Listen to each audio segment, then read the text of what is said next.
Welcome everyone to today's live webcast from the global financial capital of New York. Already on Wednesday, the first live webcast was held on the subject of creating peace and invincibility. And today's theme is reconstructing the world, a comprehensive new approach to housing and urban and national planning that promotes the health, peace, and prosperity of the people. I would like to introduce to you all our moderator today, Dr. John Hagelin. Dr. John Hagelin is a world-renowned quantum physicist, founding president of Maharishi Central University in Kansas, USA, and director of the Institute of Science, Technology, and Public Policy at Maharishi University of Management in Fairfield, Iowa, and the executive director of the International Center for Invincible Defense in New York City. Dr. Hagelin received his A.B. summa cum laude from Dartmouth College and his M.A. and Ph.D. from Harvard University. He conducted pioneering research at CERN, the European Center for Particle Physics, and SLAC, the Stanford Linear Accelerator Center. His scientific contributions in the fields of electroweak unification, grand unification, supersymmetry, and cosmology include some of the most cited references in the physical sciences.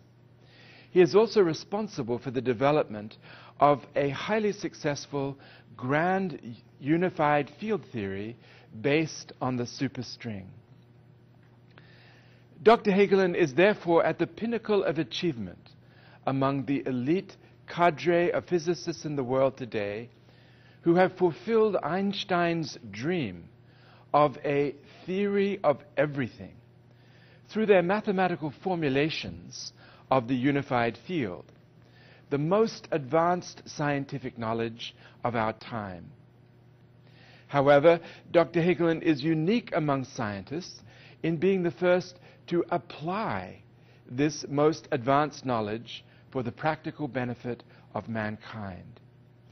He was the first scientist to realize and declare the equivalence of the self-referral unified field of physics with the self-referral unified field of consciousness, which was shown to be at the basis of human physiology by the contemporaneous research of the preeminent neuroscientist, Dr. Nader Ram. Dr. Hagelin has published pioneering research establishing the existence of long-range field effects of consciousness generated through collective practice of Maharishi's transcendental meditation and its advanced techniques. His research confirms that large meditating groups effectively diffuse acute societal stress, thereby preventing negativity, violence, and social conflict, and promoting a high degree of coherence and integration in collective consciousness. Coherent collective consciousness is the basis of freedom and invincibility in national consciousness, the practical foundation for permanent world peace.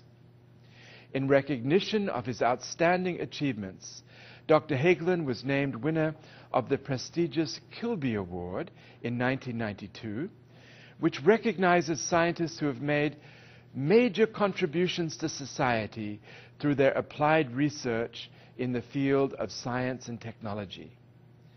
The award recognized Dr. Hagelin as, quote, a scientist in the tradition of Einstein, Jeans, Bohr, and Eddington. Dr. Hagelin serves since 2005 as the International Director of the Global Union of Scientists for Peace, an organization of leading scientists throughout the world dedicated to ending nuclear proliferation and establishing lasting world peace. Because of the extraordinary significance to mankind of Dr. Nada Ram's scientific breakthrough that consciousness is the basis of human physiology, Dr. Nada Ram was awarded his weight in gold and crowned in October 2000 as Maharaja Nada Ram, first ruler of the global country of world peace. Shortly thereafter, Maharaja Nada Ram's global administration honored Dr. Hagelin as Minister of Science and Technology. Dr. Hagelin fully deserves the high honors and dignity that have been bestowed upon him from multiple avenues. He is a pride to the human race. Dr. John Hagelin. Thank you very much, Dr. Bevan Morris, for these generous remarks and this welcome to today's conference. We'll be hearing from you, Dr. Bevan Morris, the Prime Minister of the global country of world peace, shortly, subsequently in today's presentation. As Dr. Morris said, this is the second in a series of 6 global conferences broadcast from the global financial capital of New York, here in 70 Broad Street in the financial district of New York City. This conference today on reconstructing the world, a comprehensive new approach to housing and urban and nation planning that promotes health, peace, and prosperity of the people, will be followed in the subsequent days on a conference on education for enlightenment, consciousness-based, unified field-based education for the full development of mind, body, and behavior. Following this, a conference on Maharshi Vedic medicine, a new science for the prevention of disease and the promotion of perfect health and longevity. This will be followed by a conference on Vedic organic agriculture producing healthy food for the world. And finally, by a conference on eliminating global poverty through a proven, practical approach. Today's conference on global reconstruction is an ambitious subject that involves nothing short of the rebuilding of the world. That means all the homes and buildings, offices, classrooms, government buildings to be in accord with natural law, to be fortune-promoting, health-promoting buildings, free from toxic, sick building syndrome and all the other symptoms known and unknown that result from improperly built, improperly oriented, improperly proportioned homes. Now, according to scientific research and in accord with the revival of the ancient Vedic science of architecture in accord with natural law, Maharshi Sthapatya Vedic architecture, we now know that a great deal of the disease and suffering and conflict and disorientation and unhappiness in the world and lack of good fortune, lack of financial fortune, is due to the improper orientation and proportion of the buildings in which people live. Knowing this fact, scientifically, it is the responsibility of everyone to quickly rebuild the buildings in which they live and work, in which the government works and makes decisions that affect the lives and well-being of millions of people every day, and ultimately to reconstruct the entire world to eliminate thereby in a single stroke a great deal of the negativity and suffering that afflicts the world and has always afflicted the world due to improper, disoriented, and disorienting housing. As ambitious as this plan may initially sound, it is not, in fact, all that difficult to achieve, as buildings are being built all the time, everywhere, and the world is filled with contractors and builders who are constantly engaged in building homes and offices throughout the world. All that is necessary to reconstruct the world properly in accord with natural law is to train the buildings and architects and contractors throughout the world in the simple scientific principles of architecture in accord with natural law. Maharshi Sthapatya Vedic architecture revived in a systematic way in this scientific age from the ancient Vedic texts, the ancient Vedic science of architecture in harmony with natural law. We will be hearing shortly from the world's foremost experts on Sthapatya-Vedic architecture, on city planning, urban planning, nation planning, to be fully aligned with natural law for maximally fortune-creating buildings, homes, offices.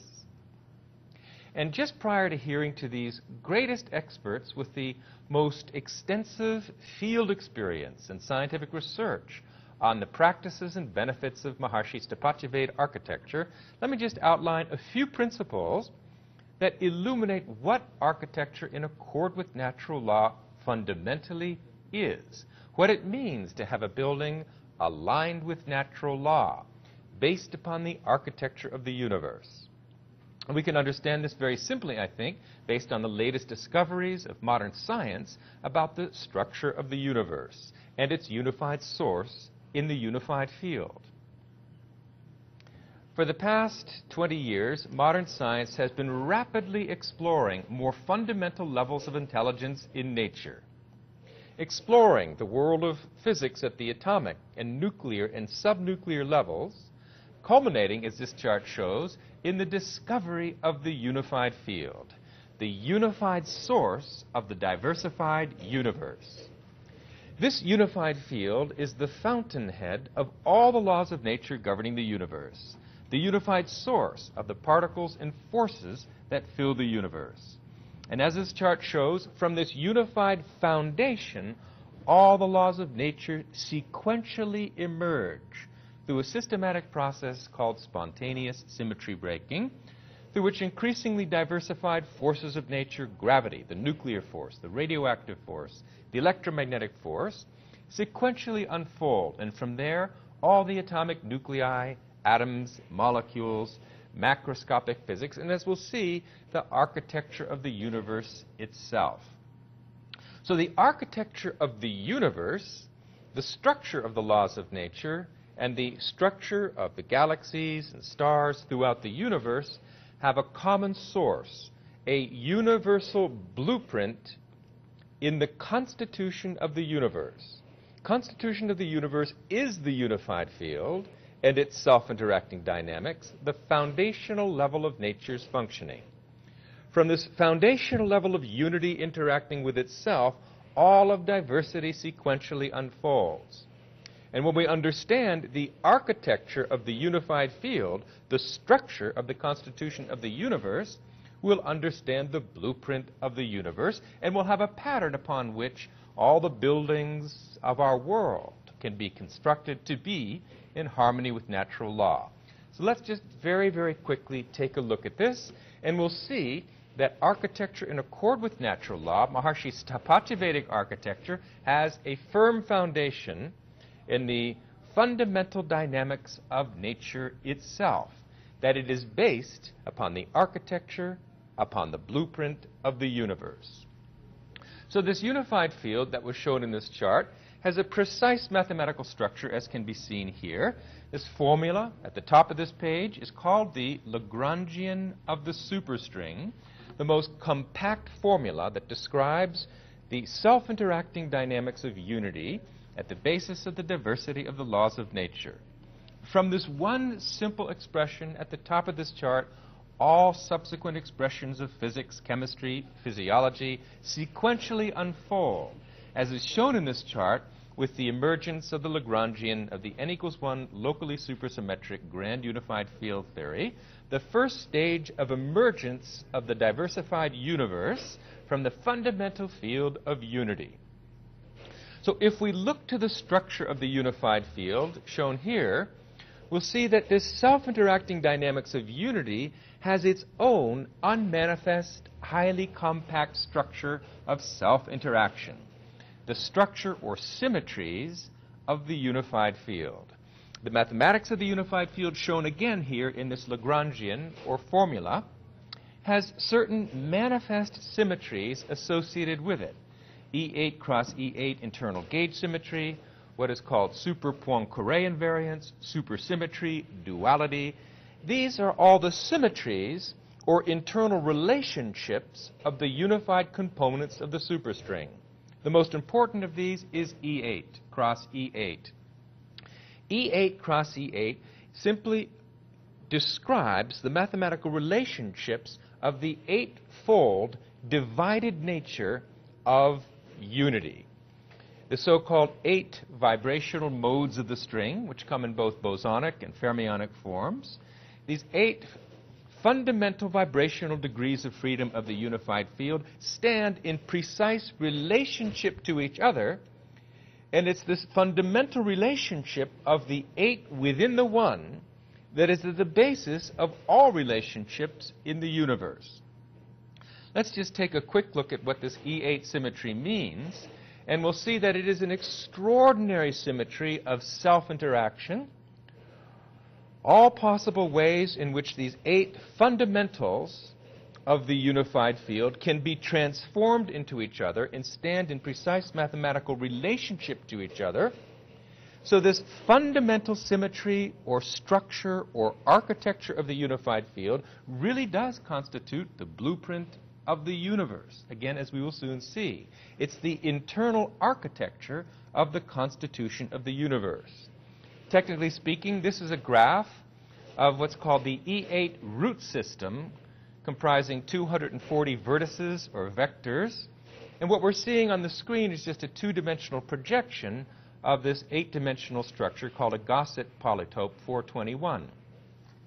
But this structure of self-interaction, the internal dynamics of unity, constitutes an architecture of the unified field and the blueprint of the universe. This same structure of unity is described in both modern science and in the ancient Vedic science of unity, Vedic science of the unified field. And that structure has been eternally described in what is called the Rig Veda, upon which Maharshi comments and clarifies most exquisitely that the sounds of Ved correspond to the vibrational frequencies of the unified field. The language of the Vedic expression, the language of this subjective approach to the knowledge of unity, is the language of sound. And the structure of the unified field is described and experienced in terms of sound, in terms of vibration. The fundamental vibrational frequencies of the unified field, the divided nature of unity, the so-called 8 divided prakriti, are represented by 8 sounds, most fundamentally expressed in the first syllables, 8 syllables of the Rig Veda, which is the constitution of the universe in the Vedic language. So the most compact expression of the complete structure of the unified field from the Vedic perspective is the first 8 syllables of the Veda, the so-called first para, of the first richa, of the first sukta, of the first mandala, of the Rig Veda, Agni Mile Purohitam. These 8 sounds correspond directly to what modern physicists call the 8 bosonic vibrational degrees of freedom of the superstring. In addition to those 8, modern science talks about 8 fermionic vibrational degrees of freedom of the superstring, but these are unmanifest vibrations characterized by infinitesimal operations, infinitesimal oscillations. These are so-called Grassmann-valued vibrations or zero-point motion, but motion nonetheless. These unmanifest vibrations or fermionic degrees of freedom correspond to the gaps between these 8 syllables or bosonic degrees of freedom. And so in the language of Vedic science, as in the language of modern science, we have 8 sounds and 8 gaps between the sounds that describe the most compact structure of the constitution of the universe. A structure that subsequently unfolds in the second pada of 8 syllables, in third pada comprising the first richa of 24 syllables, and then the first sukta of 192 syllables, and then the whole first mandala of the Rig Veda, and the entire Rig Veda, and the subsequent emergent Vedic literature. So in both modern science and Vedic science, we have a sequentially unfolding sequence of sound or vibration from unity to diversity. But even in this most compact expression of the constitution of the universe, the total symmetry of the universe is contained. The architecture or blueprint of the universe is contained. Now let's finally quickly take a look at the sequential unfoldment of the cosmic architecture, which we will see literally is at the basis of the science of Vedic architecture, Sthapatya Ved. Let us take a quick look at the sequential unfoldment of the cosmic architecture from the unified field, very quickly. Okay, this chart first shows that the E8 symmetry that we just recently saw pictorially represented breaks to what is called as the E6 symmetry as a result of the process of sequential unfoldment, which is a process of the fragmentation of the primordial unity into increasingly diversified structures of natural law. That E6, emergence of E6, is a result of what is called space-time supercompactification on a Calabi-Yau manifold.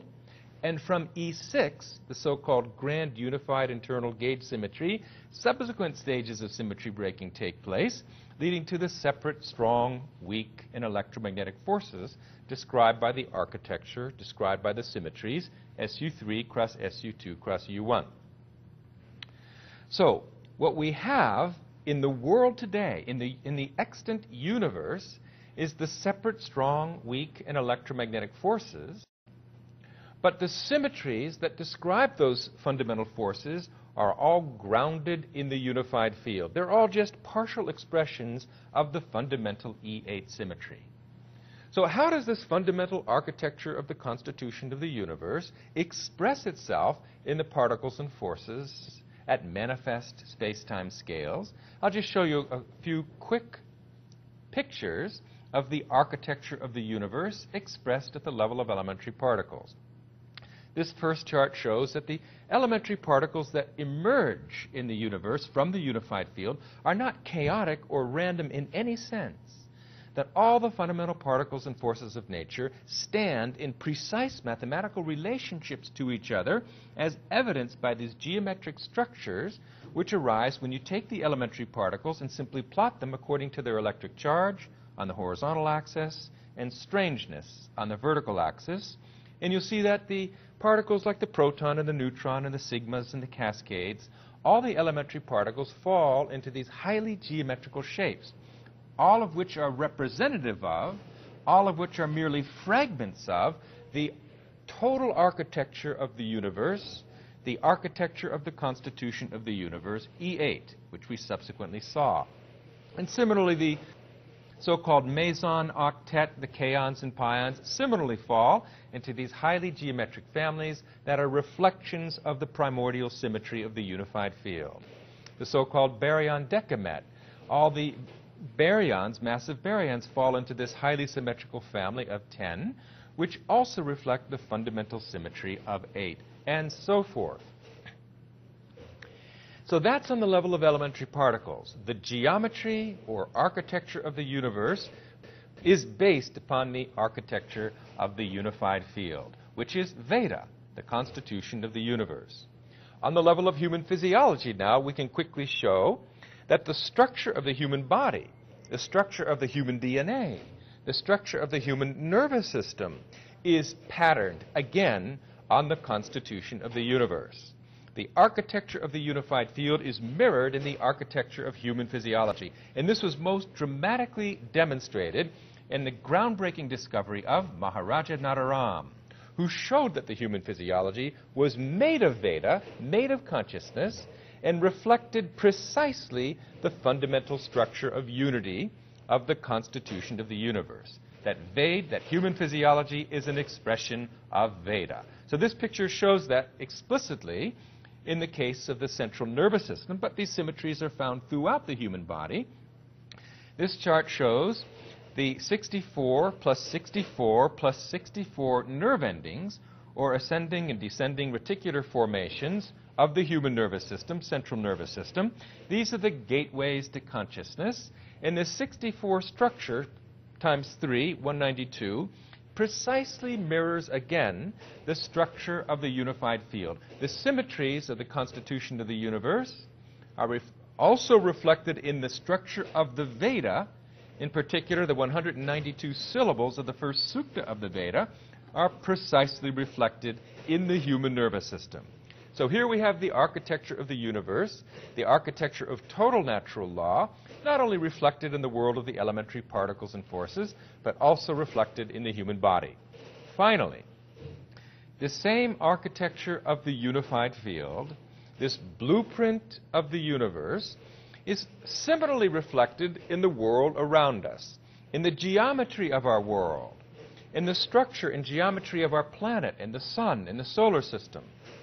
Let's look again at this chart to see explicitly how the geometry of our manifest world, not just the world of elementary particles, but the macroscopic world of space and time, emerged from the unified field. And here we see at the top of this graph one of the primordial symmetries of the unified field, so-called super Poincare invariance, breaks to the Lorentz group in the initial stage of emergence, SO3, 1, and subsequently in the non-relativistic limit of slowly moving particles, characteristic of macroscopic physics, in which day-to-day physics in which we live. That Lorentz group, SO3, 1, breaks to the rotation group, which is the structure of the space in which we live. So that means the geometry of the world around us emerges from the unified field. The architecture of the world around us emerges from the unified field, as we explicitly saw. And that means, for example, the planets and their orbits, as we see here. The 8 planets in their orbits around the sun have their circular and their elliptical shapes all in a single plane as a consequence of the rotational symmetry of the unified field that gets expressed in the rotational symmetry of space. And it is these elliptical orbits of the planets responsible for the seasons, the fact that the Earth rotates around the sun in an elliptical orbit, the fact that the rotational orbit of the Earth is slightly tilted with respect to the sun, giving rise to the different phases of its orbit called spring, summer, fall, and winter. All of these patterns of light and dark, of the seasons, of day and night, also reflect the architecture of the unified field. They reflect the rotational symmetry which directly emerges from the super Poincare invariant symmetry of the unified field. And here even the moon and the lunar cycle and the ascending and descending lunar nodes reflect the geometry of the solar system in the rotational symmetry SU3 and also emerge directly from the unified field and directly mirror or reflect the architecture of the universe. The blueprint of the universe means the structure of the constitution of the universe. This means that architecture here on Earth that is aligned with the Earth's rotation and that is oriented towards the sun, such architecture aligned with the Earth and sun is architecture in accord with total natural law. It's architecture aligned with the constitution of the universe. And this therefore explains fairly simply why architecture in harmony with natural law, Maharshi's Stapatya-Vedic architecture, emphasizes orientation. Orientation aligned with the sun, or orientation aligned with the Earth's rotational axis, which would be oriented to the east, sun, or north, rotational axis, respectively. Both of these directions are aligned with natural law. In living in such properly oriented buildings aligns human life and human behavior to be more in accord with natural law. When a building is randomly oriented and also randomly proportioned, with just rooms that are helter-skelter within the building and buildings that are oriented helter-skelter with respect to the cardinal axes, such disoriented architecture is disorienting to the functioning of the mind. Walls that are oblique and obstruct one's vision in unnatural ways are also disorienting to the proper coherent functioning of the mind. All of this results in cramps human comprehension and results in unnatural action, strains the physiology on a subtle level, giving problems of coherent behavior, improper sleep, improper digestion, frustration, improper relationships, and so forth. Just to give a quick example of this before we introduce our first expert now, is that now research has actually shown that orientation is extremely important to the proper functioning of the brain. The brain encephalogram, or electrical activity of the brain, mirrors directly the orderly functioning of the brain, so we can see through the brain encephalogram whether the brain is functioning coherently or not, or whether the brain is somehow disoriented or agitated. And the research that has been done most recently reveals that it makes a significant difference how the brain, how the individual is oriented with respect to the environment. Is the individual facing east, in which case the coherent functioning of the brain is maximum, or in another direction like west or south, in which the coherent functioning of the brain is least optimal? And this is very important research with broad-ranging implications. We know that orderly brain functioning correlates with intelligence, creativity, moral reasoning, planning, judgment, reduced neuroticism, improved emotional behavior, emotional maturity, greater productivity and effectiveness, alertness, and so forth. Actually, everything good about the brain depends on its orderly functioning, and now we know that the orientation of the individual and the orientation of one's home, one's office, one's school has a profound effect on the orderly functioning of the brain, and therefore the intelligence of the brain, the creativity of the brain, the ability to learn. So this is just one small bit of research, and a great deal more has been done, that reveals that the ancient science of architecture, building in harmony with natural law, has, as you would expect, profound effects on individual life. After all, as we have seen, human body, human brain mirrors the constitution of the universe, reflects the architecture of the constitution of the universe. That's not an accident. That's for a reason.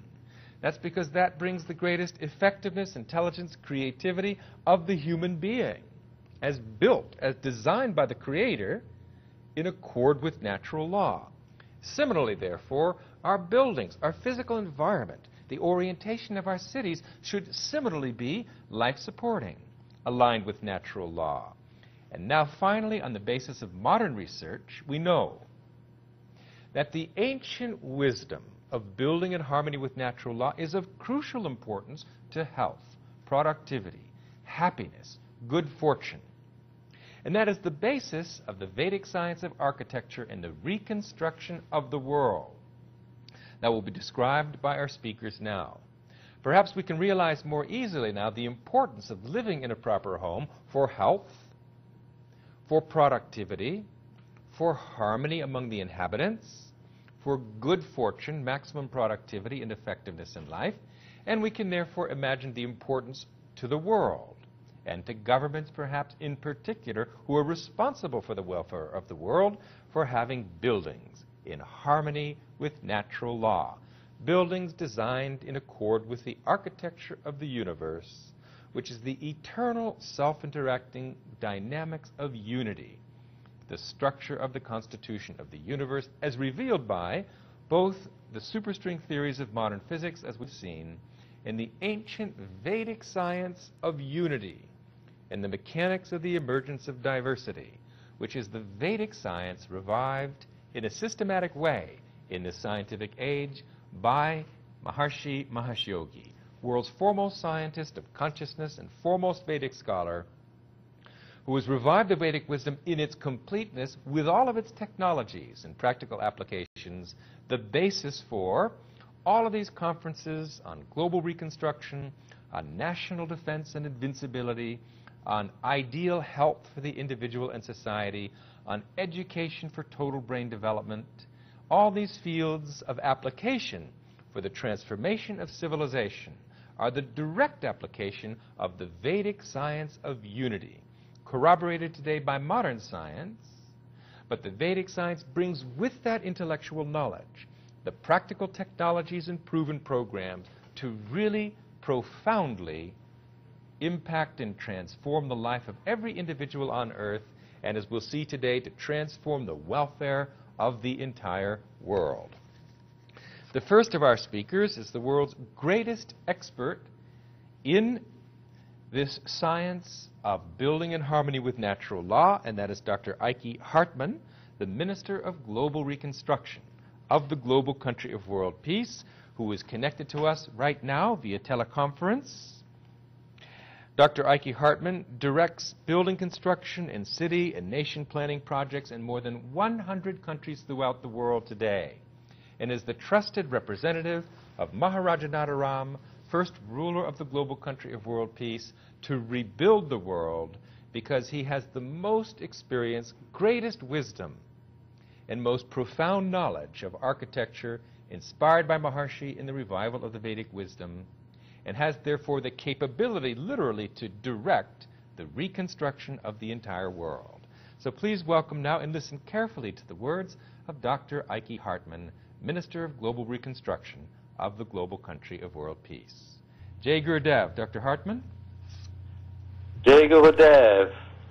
And thank you, Your Excellency, for the wonderful introduction and the very fascinating points of knowledge you made on the architecture of the universe.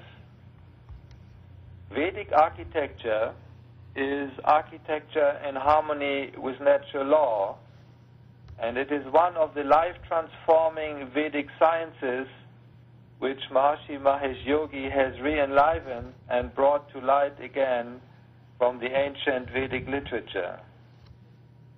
Veda is knowledge of natural law, knowledge of total natural law, the constitution of the universe, as was just now beautifully elaborated by His Excellency Dr. Hagelin. And Vedic architecture is that supreme knowledge of architecture and planning in full accord with natural law, which designs buildings and cities so that they are properly oriented to natural law, with the entrances facing to enjoy the vital rays of the dawning sun, with proper proportions and layouts to make every building enliven the relationship between the intelligence of the inhabitants of the building and the cosmic intelligence which administers the entire universe, thus maximizing the good fortune, health, and happiness of everyone. Vedic architecture is also known as Sthapatya Ved and is the architecture of Ayurveda, the Vedic prevention-oriented healthcare system which considers the house as an extension of one's physiology. Maharishi says, because the individual is cosmic, everything about individual life should be in full harmony with cosmic life. Sthapatya Ved gives dimensions, formulas, and orientation to the buildings that will provide cosmic harmony and support to the individual for his peace, prosperity, and good health, daily life in accord with natural law, daily life in the evolutionary direction. As we spend 90% or more of our time in the building, moving from room to room during the day, performing different activities which are rigidly set by the layout of the building in which we live or work, determining our orientation in private and professional life.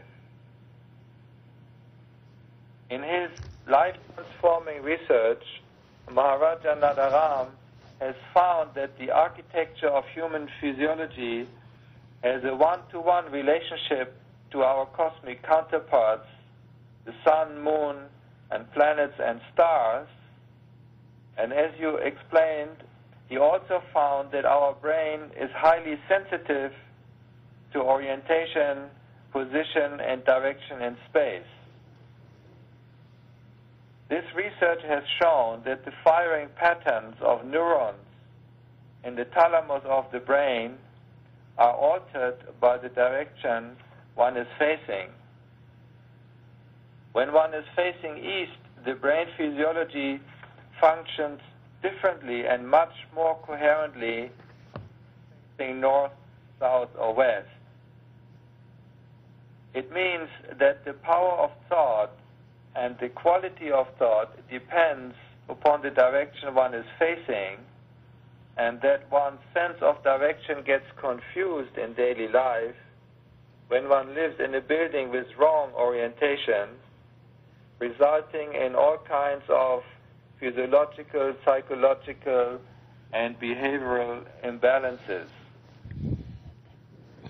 Even doctors practicing Mahari's Ayurvedic healthcare system ask their patients about the orientation of their homes and in which direction they sleep or work, because it says in the ancient text of the Ashtanga Sangraha, one should not even live one day in a building that is not according to Vastu, that is Vedic architecture. It is not commonly known that the orientation of residential, governmental, educational, and office buildings has a powerful influence on success and progress of their inhabitants and on their health and happiness and fortune. A great deal of existing suffering and disease and chaos and failure in business and government can be prevented by using the Vedic principles of building according to the laws of nature. In contrast, a properly designed, fortune-creating building according to Vedic architecture places great emphasis on the auspicious orientation of the house, with its entrance ideally facing towards east, the direction of the rising sun, which is the strongest and most beneficial influence of natural law on earth. As the sun is rising in the east and standing high at noontime and setting in the west, it generates different energies. The energy of the auspicious rising sun is completely different from the energy of the setting sun at the time when the energy of the day is sinking, and that is influencing the quality of orientation of buildings and determines the placement of rooms in a building. Vedic architecture is the only science in the world that has this correct and profound understanding of the quality and effect of different types of orientation. For example, when the entrance is to the east, it is very auspicious and contributes to all the positive effects of enlightenment, affluence, and fulfillment. Or when the entrance is facing towards the south, very destructive influences, problems, and suffering would come every day through the open door, which could be accumulating even, leading to accidents and sudden death. The buildings should always be laid out and properly aligned according or parallel to north-south and east and west, and should not be rotated away from the cardinal directions, which is always inauspicious, irrespective in which direction it is rotated. All these wrongly placed entrances may contribute to inauspicious and negative influences like anger and aggression or constant fear and poverty and constant problems or lack of vitality and success and even chronic diseases. This is the broad information offered by the ancient Vedic architecture, and everyone is invited to verify the correctness of his home and his working place.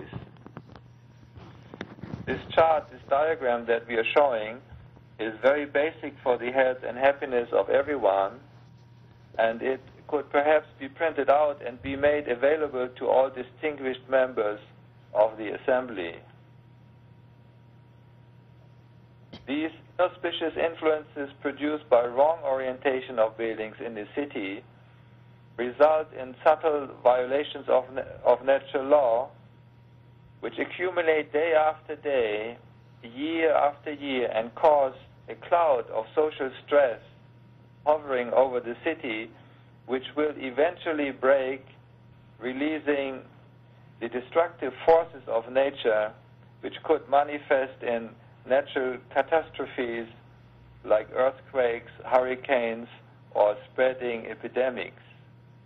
Now, this will affect everyone alike, because violation of natural law is a criminal offense, and ignorance of law is no excuse. The conclusion is that every existing city has to be transformed into a coherent, ideal city where every building, where every home is a fortune-creating building. Modern city planning does not have this knowledge of orientation. All modern cities were built according to the understanding of construction and planning available at that time, and have been growing uncontrolled like cancer in a very deplorable and chaotic way. Roads are leading in any direction, causing inauspicious orientation of buildings, and many times the whole city is inauspiciously placed with reference to the ocean or lake or river or even mountains, causing a shadow on the sunrise. Now a new knowledge is dawning, and this scientific age, and we should not repeat the mistakes of the past.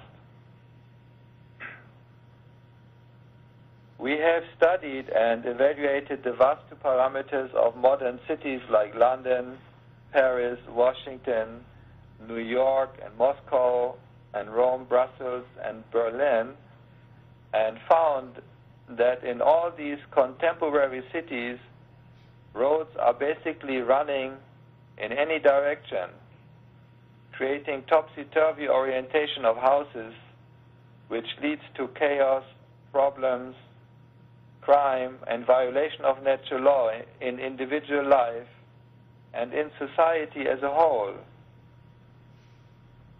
People everywhere are suffering under the well-known sick building syndrome and the sick planning syndrome.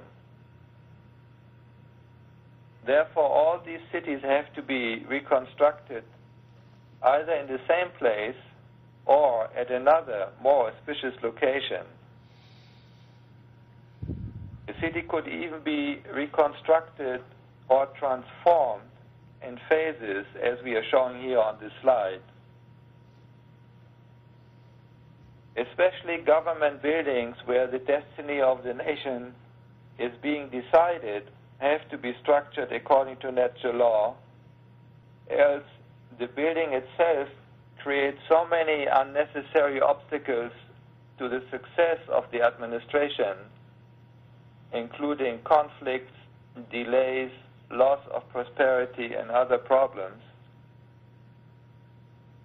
For this reason, Marshy has repeatedly called on government leaders to abandon all improperly designed buildings as if an earthquake had hit the building. Now we are showing a few examples on the screen of the inauspicious circular parliament building in Delhi, or the inauspicious southern main entrance of the White House, and the inauspicious western entrance of the German parliament in Berlin. There are many such buildings almost in every capital of every country. The population in general does not need to know about the complex principles of Mahasi Sthapatya Ved. It is sufficient to adopt them as bylaws of city planning, and then the root cause of at least 50% of all problems in private and professional life could be prevented, as it was unanimously decided by the City Council of Maharshi Vedic City in Iowa. This is real prevention on the individual and collective level. Now, on the other hand, when the whole city plan is laid out according to natural law, so that it has maximum inner coherence, then negative influences will have to remain outside the boundaries of the city, creating the ground for ideal, harmonious living conditions for the fortunate inhabitants of such an invincible city. The principle of invincibility in nature is well illustrated by the Meissner effect of quantum physics, which verifies that a high level of inner coherence and harmony of a system expels disturbing influences. This explains how the order, harmony, and good fortune generated by an ideal fortune-creating building constructed according to natural law disallow the penetration of any harmful negative influence. When this principle is applied to a city laid out according to Vedic architecture and planning, such a city resists negative influences from outside and makes the whole city coherent and integrated. This effect, analog to the Meissner effect, is called the Maharshi Vastu effect. When this knowledge is applied throughout society, any city, any country can become a problem-free, disease-free society. Every city can thus become an invincible fortress of coherence, stability, and good health for the benefit of many generations of citizens to come. As people see the elimination of their problems and are enjoying more and more support of nature by living in these newly built, ideal, fortune-creating Vastu homes, the old cities will be rebuilt very quickly, and developers and builders will fulfill their role of providing more healthy and more fortunate homes for the population. For the 6 billion people in the world, 1 billion homes have to be created. The reconstruction of the whole world is such a huge undertaking, and the question is where to start. According to the ancient Vedic text, the Manasa Vastu Shastra, the ideal capital city, the Rajdhani of a country, should be placed exactly in the center of the country, auspiciously positioned by the side of an eastern or northern river or lake. Now, we found that this principle has been completely forgotten. The center of a country is usually a neglected, empty place far away from the general population, because here the influence of the east coast and the west coast and the influence from north and south, they all have come to zero. The center point of a country has this very special and precious quality of balance and unifying wholeness, where the integrated value of the collective consciousness of the nation, as well as the holistic value of natural law of the land, are available in one point of totality. In the Vedic language, this central place is called the Brahmastan, and from here the wholeness of natural life should be administered according to the constitution of the universe, which silently administers the entire ever-expanding galactic universe in perfect order and harmony. Today, I'm speaking here from the geographical center of the United States, which for the above reasons has been selected to be the seat of a central university for the entire United States. Marshy Central University was founded by His Excellency Dr. John Hagelin, the esteemed Minister of Science and Technology of the global country of world peace, to train a new generation of leadership through a revolutionary state-of-the-art curriculum known to produce vastly superior educational results. Because of its profound unified field-based educational innovations, Marshy Central University has been appropriately called a super-knowledge university and a new capital of education for the entire world. The campus of Marshy Central University is located here on several square miles of beautiful, lush farmland rich with lakes and rivers. This serene setting houses a beautifully designed campus of stately academic buildings designed to accommodate 40,000 graduate and undergraduate students.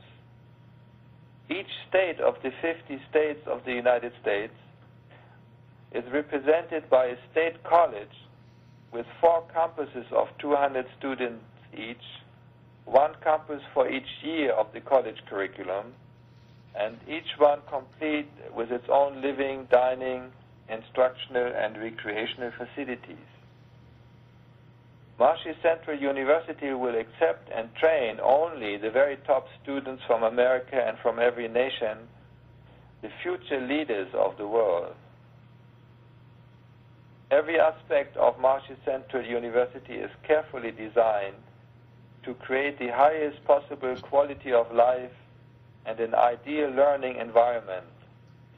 Obviously, all buildings are designed in accordance with the ancient time-tested principles of Vedic architecture in harmony with natural law, to ensure that their orientation, proportion, and layout have maximum health-promoting, life-supporting, and fortune-creating influence on the student.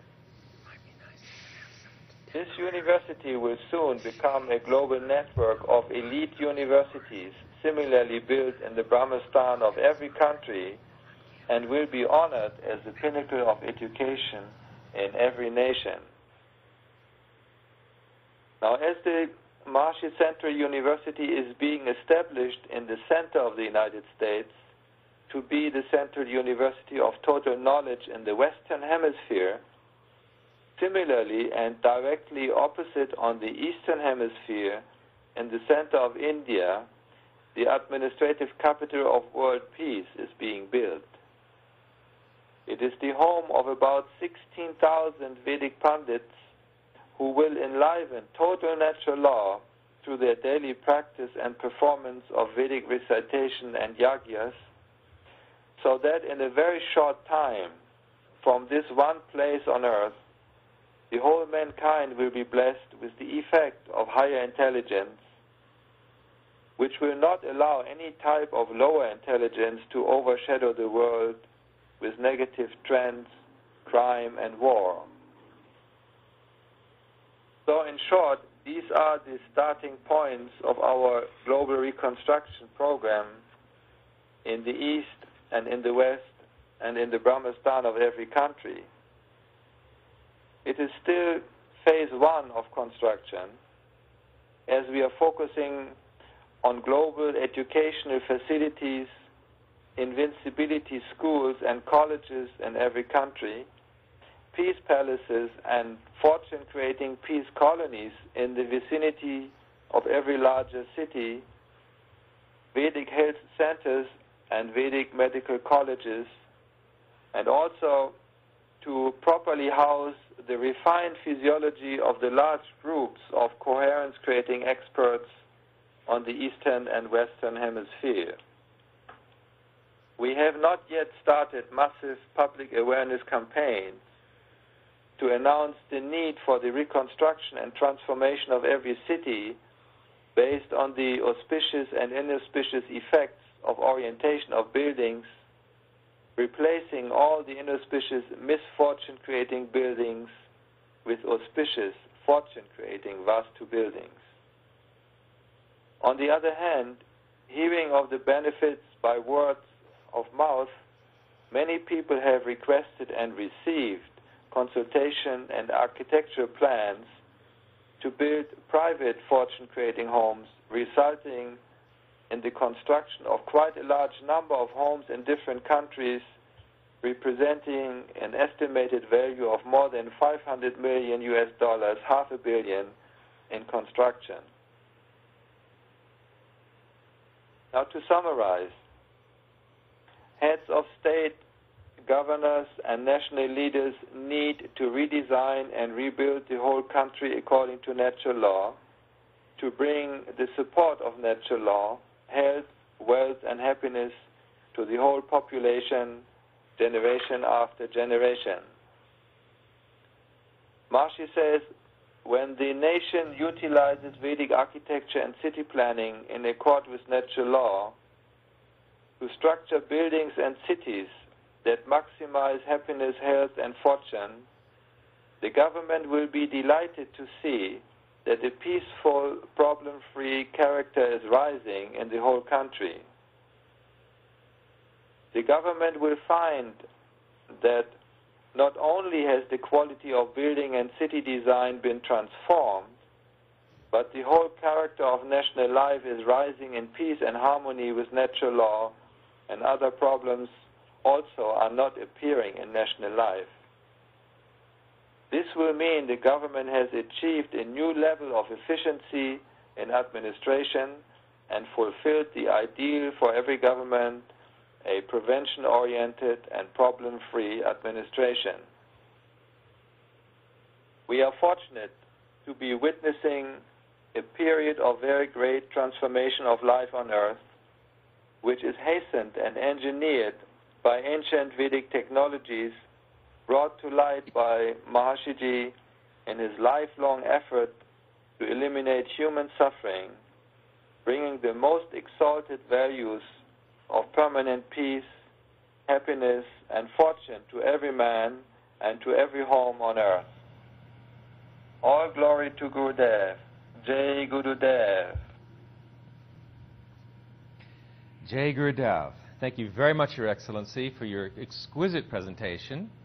In your concentrated expressions, you've given us the blessings and benefit of a lifetime of experience, a lifetime of knowledge, a lifetime of wisdom in your work with the Vedic science of architecture revived for the world, completely in a systematic scientific way by Maharishi Mahesh Yogi. And the practicality of your words and of this science of architecture is reiterated by your expression from the Vedic Shastras, not to spend even one day in a building that is improperly oriented. That underscores the importance and practicality of this message. That should be an inspiration to everyone and governments to move quickly, immediately, as if an earthquake had hit one's home, in Maharishi's own words. And of course, the government is responsible for the welfare of the people and presides over the laws governing city planning and architecture and building in every country. So it is the responsibility clearly of the government to amend its laws to simply include the fact that when a building is built now, it should be built right. It's no more expensive to build a building correctly, properly aligned, properly oriented, properly proportioned. So there's no excuse anymore to build misfortunate buildings. Now is the time to immediately create fortune-promoting buildings, successful buildings, healthy buildings for every application and for everyone, especially the governments themselves. History makes it abundantly clear how difficult it is to govern a nation when the government itself is ridden with partisan bickering, infighting, lack of coherence, lack of broad comprehension, lack of proper foresight in government, which is dragged down by all the special interest problems and all the different problems of government, so much of which is simply due to inauspicious orientation and proportion of buildings. So thank you very much for this extremely timely message to everyone on earth, particularly the builders, architects, contractors, and especially the governments who oversee the construction and laws governing construction in their nations. I do believe that we are connected to Vlodrop, Holland, the international capital of the global country of world peace, whose Ministry of Architecture and City Planning is orchestrating the global reconstruction of the world. And at the international capital of the global country of world peace, Maharishi Mahesh Yogi currently resides and is observing today's global broadcast, I understand. And it would be extremely delightful to hear the reflections and comments of Maharishi Mahesh Yogi on this reconstruction project and on the beautiful knowledge of Vedic architecture that Maharishi himself has initiated and brought to the world through his revival, modern scientific revival of Maharishi Sthapatya Ved. Maharishi Mahesh Yogi is the founder of the global country of world peace, the founder of the Transcendental Meditation Program and its advanced programs, including yogic flying, that are literally ringing the world today with invincibility and peace, as we discussed just recently at a recent conference. He's the founder of Vedic education, which is unified field-based education, total knowledge-based education for the total development of the human brain, total development of mind, body, and behavior. He is the founder of Maharishi Central University, Maharishi University of Management, Maharishi University of World Peace, and Vedic educational institutions throughout the world that truly develop the full potential of life in enlightenment by giving the knowledge and experience of total natural law, which is Veda, the constitution of the universe. And it is Maharishi's inspiration that has propelled the world now into action to reconstruct all the buildings of the world, beginning with government buildings, educational buildings, to be in harmony with natural law. So if Maharishi is available to comment on the proceedings of this conference and offer his reflections, whatever he may have on the future of the world when it is properly reconstructed, it would be a great joy to ask and invite Maharishi Mahesh Yogi to address this global conference and hear his insights and his thoughts on this global project now to reconstruct the world to be fully in harmony with natural law, for maximum fortune-promoting buildings and the health, wealth, and welfare of the people of the world. Jai Gurudev. Maharishi, are you there? We want to listen and know, to listen today Dr. Aiki's exhortation. What I have to say is that you have now crystals of sugar. If you want to know how sugar was made, go through the history of it, no harm. It's available there. But eat the sugar. Make yourself sweet. Like that is this science and technology of architecture. What is behind this? Behind this is the unified field which connects everything with everything else in the universe. Is the unified field discovered through the mathematical language without any flaw in it, precision of mathematics. It describes that there is an element, total natural law, the unified field, which is omnipresent, which connects every grain of creation with every grain of creation. That is a connecting level, and in view of that unified wholeness, all the diverse values of the universe are being consolidated. They are being put together by total natural law, which administers the ever-expanding universe in its unified state. The example is very simple, and we have been informing the people for all these years, long years. The example of a tree composed of one element, the sap. The sap in a tree connects all the leaves, all the branches, all the flowers, all the fruits. Everything that a tree is the expression of the sap. The sap connects everything with everything else. Therefore, if a leaf wants to live the dignity of the whole tree, a leaf can live that dignity of all infinite variety of the whole tree, but it has to be lived on the level of the transcendental sap. Sap is transcendental to the leaf. So if the leaf wants to have the dignity of all the branches and the whole extended tree, it can have that dignity, it can have that pride of being everything so wide and so expanded and all that. But it has to be on the level of the transcendental level where the leaf is not there. What is there is transcendental value of the leaf, which is the same value, same transcendental value of the branches, same transcendental value of the flowers, fruits.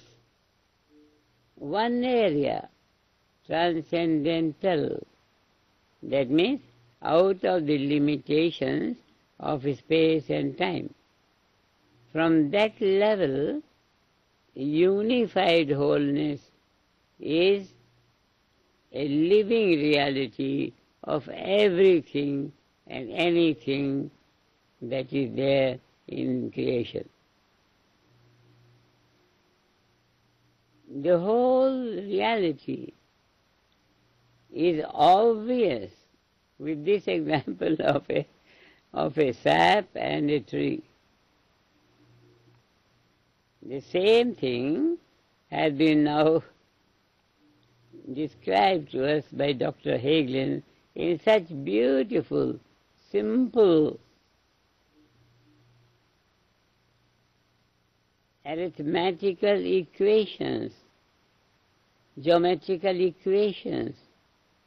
When Dr. Hagelin describes such beautiful mathematical equations to bring out the knowledge of the transcendental field of life, the most basic field of reality. From that level, anything that the creation is in its multifarious aspects can be realized as a living reality of daily life. That's what we say in simple words. Individual is cosmic. Individual is cosmic. And all the researches that Dr. Hagelin has described like that, the brain wave, the physiology. Maharaja Raja Ram has brought out the unity of transcendental self-referral consciousness as the basis of all expressions of life. It was such a joy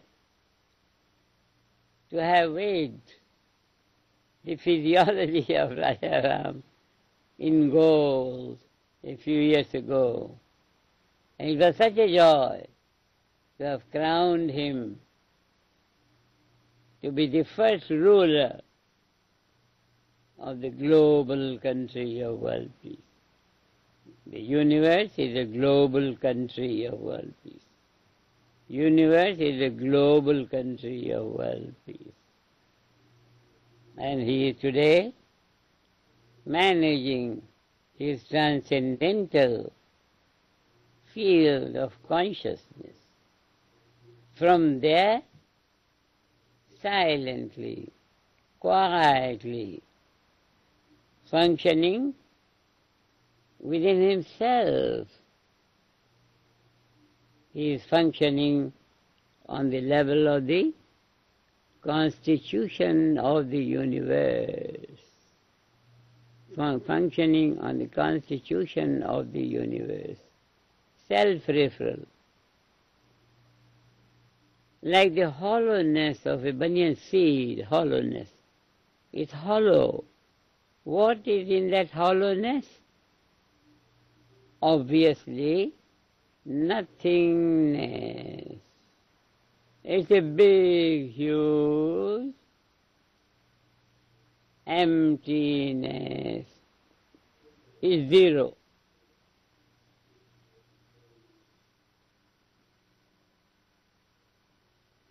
When we want to express its nature in nothingness, we say zero. And when we want to say how the zero, nothingness,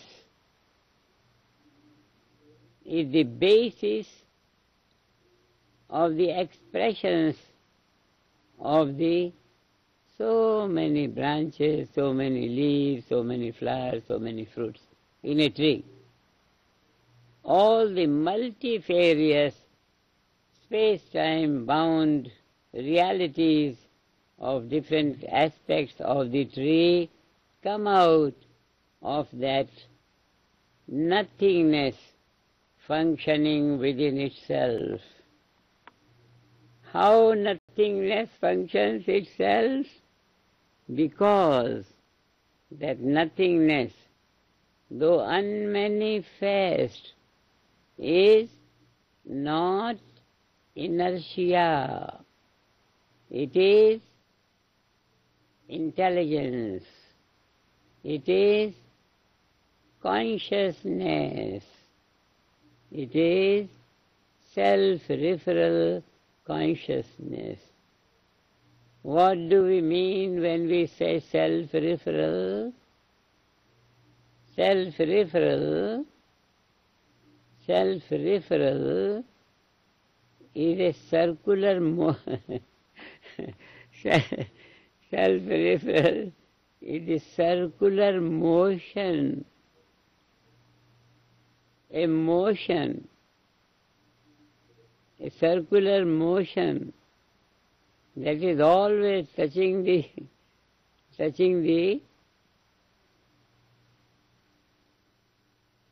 periphery of the circular emptiness, a hollowness. This is so beautifully described in the expressions of the Yoga Sutra, one Yoga Sutra. It describes the self-referral nature of reality, transcendental. Transcendental reality is self-referral. It's not inertia. It's not dumpy. It is in motion. It is in eternal self-referral motion.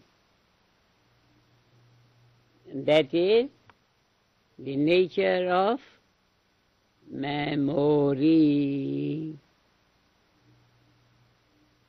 The the self-referral functioning of the emptiness of the hollow seed is self-referral. Being self-referral, it is in circular motion. In the Vedic language, this word circular motion is called vritti sarupyam. It is vritti. It is circulating within itself. It's circulating within itself. Vritti sarupyam. What is there? Vritti sarupyam. There is circular motion. What is the circular motion? What is this circular motion? Circular motion is circular motion. When the moment we say circular motion, then what is moving in a circular way? It can only be silence. Silence in self-referral circular motion. Silence in self-referral circular motion.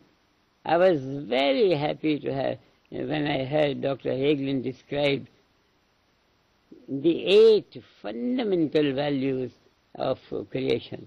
The 8 fundamental values of creation. This circular motion, as it is brought to light through the Vedic language, is in terms of 8 values, 8 prakritis, 8 nature of the unmanifest value. The 8 divided nature of the unified wholeness of the transcendental field of consciousness. Immediately we come to the research of Raja Ramji, and the expression of it is so beautifully described in the mathematical language of equations of the 8 divided nature of the prakritis. 8 divided values of the prakriti, but 8 divided from what divided? From one unified wholeness. From one unified wholeness, self-referral, knowing itself. So knowing itself, it is the knower, it is the process of knowing and the object of knowledge. The 3 values. Suddenly one, consciousness, finds itself in terms of knower, knowing and known. Now this knower is called Rishi. Knowing, the process of knowing is called Devata. Devata is symbolized in E. Rishi is symbolized in A. And when A is in terms of E, then A is hidden and E is in the scene.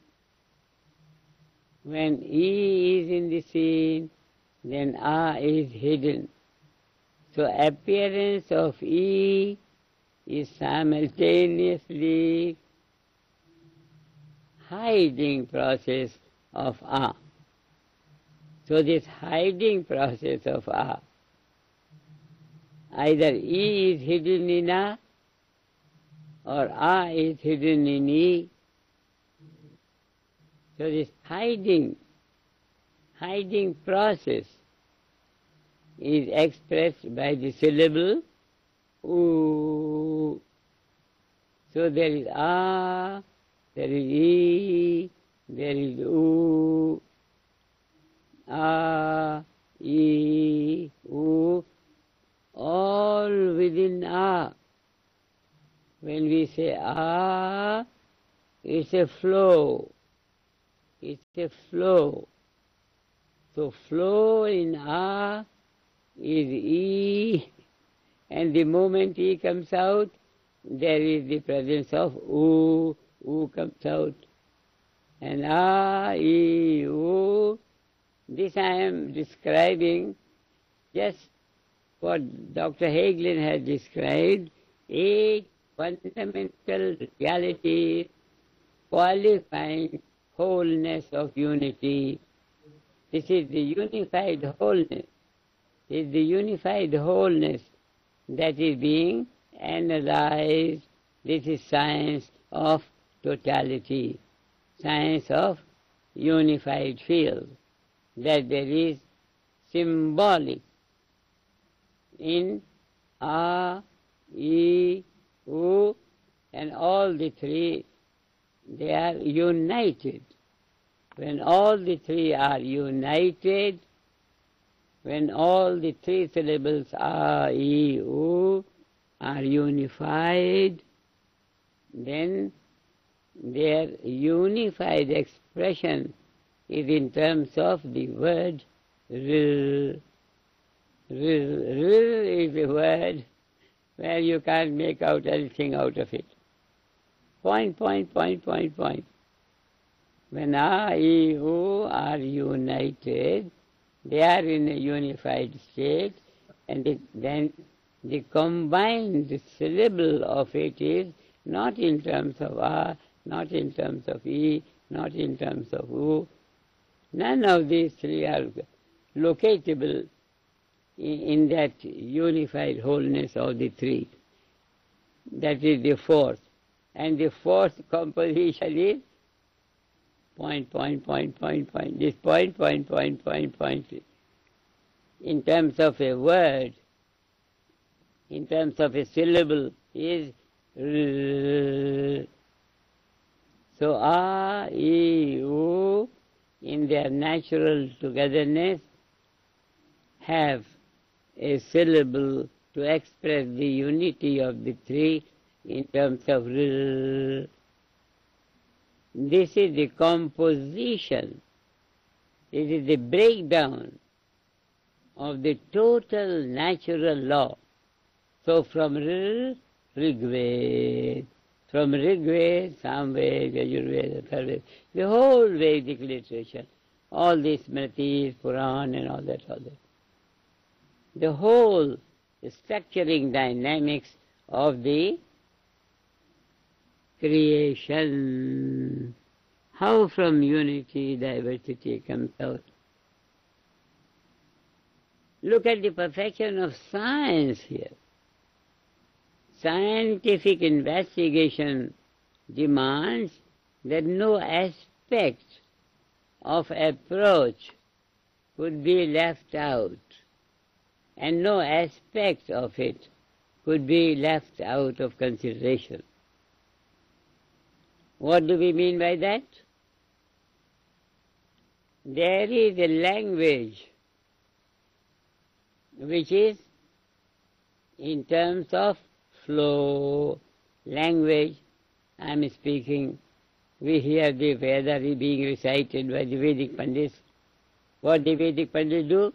They go from word to word to word to word. There is a flow, there is a flow, there is a flow. There is another expression which is called numericals, number systems. Number systems express new values, but the new value is not flowing. 1 is always 1, 2 is always 2, 3 is always 3. There is newness, but the newness is in terms of memory. One has the memory of the two, because if I know one, then I know myself, and when I know myself, I'm knower, myself is known, and the process of knowing, all the three is there. When one is located, one is always in terms of three. These are all the wheels within wheels of knowledge. This is how science is defined that it does not leave any aspect of consideration without considered. Vedic science means the science of Veda, the science of the totality of life, the science of the constitution of the universe. The science of the constitution of the universe is laid out, is spread out, is explained in terms of two kinds of languages. One, flowing language, which we know to be language. The other, non-flowing language, fixed language, that is the number system, 1, 2, 3, 4. So these mathematical equations, all the geometrical equations, all the algebraic equations, they are all set and fixed. That is why both are enjoying authenticity. Both are reliable, ultimate references. Both are. If something is available through the mathematical equations, then it is truth. If something is available in terms of the language of the transcendental field, then that language flowing, it is not flowing in abeyance, it is flowing in systematical, sequential, systematic, sequential symmetry breaking. This is a word from science, symmetry breaking. The totality breaks itself into isolated particles, but in a sequential way. The flow of the Veda is in terms of flow. What flows? There is a word and there is a gap. There is a word and there is a gap. There is a word and there is a gap. There is a word and there is a gap. The sequential flow. One is left out, but is not completely abandoned. The whole creation is expressed in the example of a sap becoming a tree. One sap, multiple expressions of the tree. So this whole thing, what I am deriving at is that everything is well connected with everything else.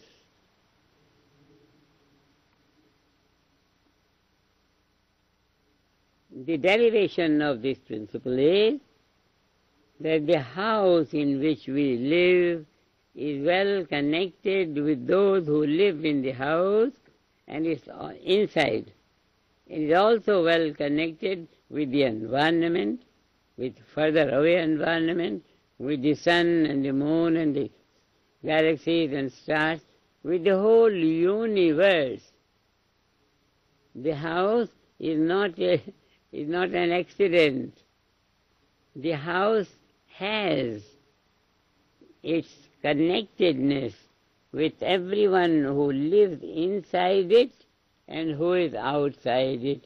And outside, there is no limitation for outside. Sun, moon, stars, galaxies, whole universe.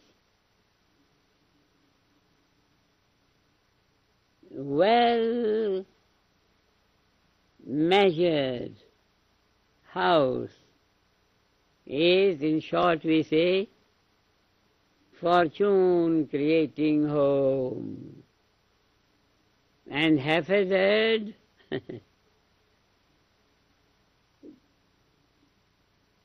ill-designed homes, they are misfortune creating homes.